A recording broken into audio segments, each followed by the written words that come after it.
Intelligence for the Future. This is AI Expo Africa, and we're here speaking to the amazing Bobby Brown from Smile. Yes. You head up Tech Talks, Yes. and I think you're so well positioned to tell us all about the opportunities within the African continent for AI, right? Oh, enormous opportunities. And I think Africa is only starting to realize it now, and it's an amazing space to be, because Africa's kind of been lagging behind in tech as a whole.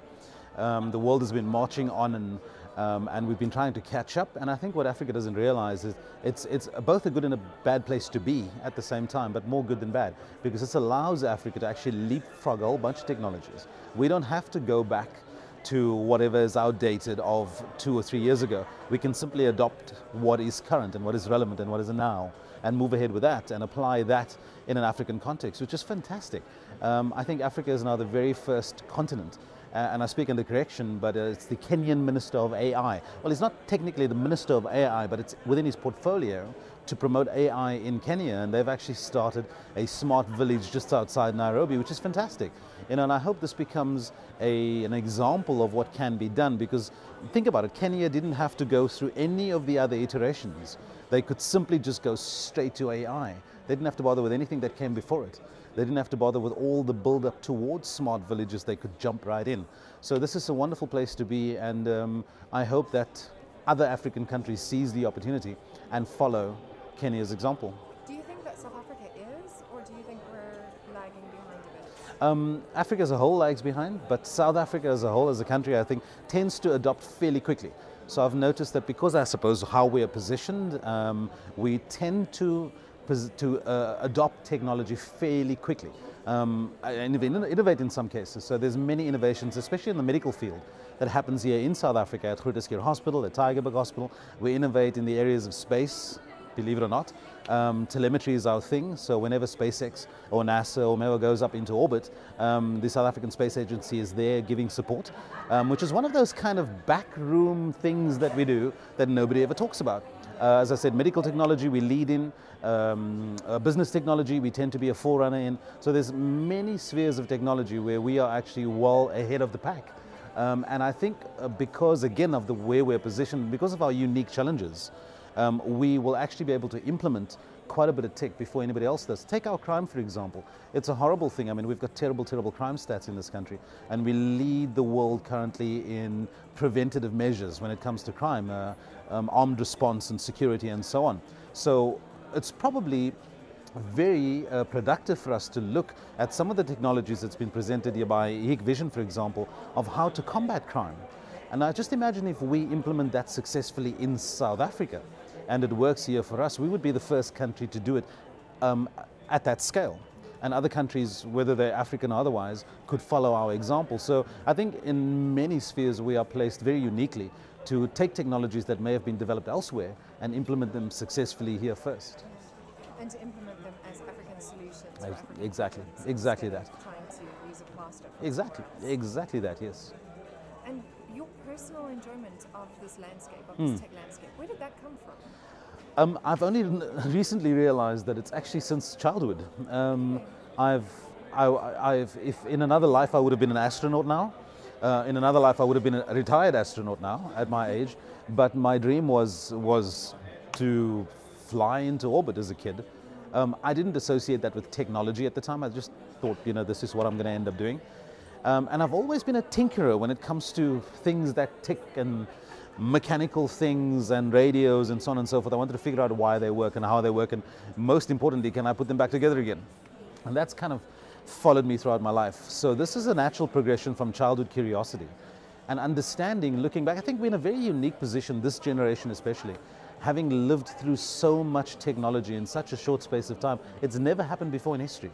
I mean, if you think about our generation, we've gone from the rotary phone to smartphones in one generation. We've gone from simple wireless radio through vinyl, through cassettes, through CDs to where we are now. This is phenomenal stuff. I mean, I remember horse-drawn carts, you know, on the streets as a kid. That was just the other day. That was in the early mid-70s. And here we are to autonomous cars. You know, cars that drive themselves. One of these days we've got autonomous drones. We're going to have autonomous passenger planes one of these days.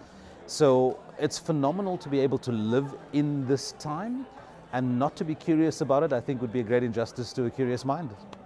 cause to be fearful?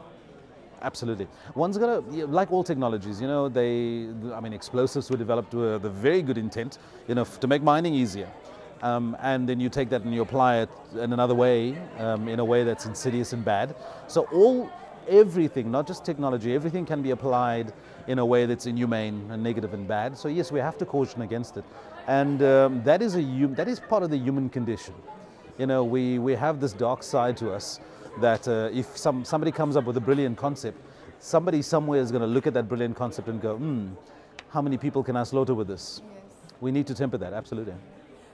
And that, I think, is a great conversation that we should be having as AI ethics. Yes.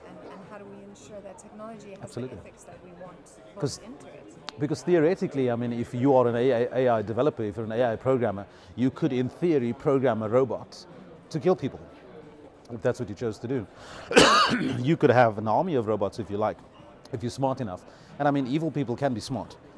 So that, in theory, is entirely possible. And we need to be vigilant as a human race against that. But I think we do need a code of ethics when it comes to tech. We need a code of ethics when it comes to AI, and that needs to be a globally agreed upon code as to what are the boundaries, you know, what do we do and what don't we do. Medical tech is especially dangerous, very worrisome. There's currently, I think towards the end of this year, there's a European physician who's attempting to transplant a head. You know, so he's managed to get somebody to volunteer, somebody who is severely disabled, to volunteer to have his head removed and be put onto a donor body of somebody who's not disabled. Now, there's ethics there that I'd rather not debate, but I think it needs to be debated. Yes. Yeah, someone needs to talk about it. Absolutely, excuse me. I think that's quite interesting, especially in a country where we have the most amazing constitution, or one of the most amazing Yes. constitutions in the world. And I think we're perfectly placed Absolutely. to have that kind of debate around ethics and to lead it in terms of the African continent. You know, the problem with having a brilliant, wonderful constitution is that it is a piece of paper. You know, a constitution is not a piece of paper, it is the activities of the citizens who live within that constitution. So we may have on paper, brilliant constitution. The question is, are we being entitled to that constitution? Are we living that constitution? And sadly, most of the time the answer is no. And in terms of AI Expo Africa, so you're one of the great MCs and Yes. you've been speaking. Have you been able to see a few of the talks, and has Oh, anything yes. really stood out? Oh yes, I'm particularly interested in, I don't know why, because it's way past my sell-by date, but I'm particularly interested in future careers and how this explosion, ubiquity of technology is going to affect jobs in the future. And I'm talking about 5, 10, 15 years time. Some of our kids are at school now being trained for jobs that don't exist yet. You know, and there's a new set of skills that's going to be required in 10 or 15 years time.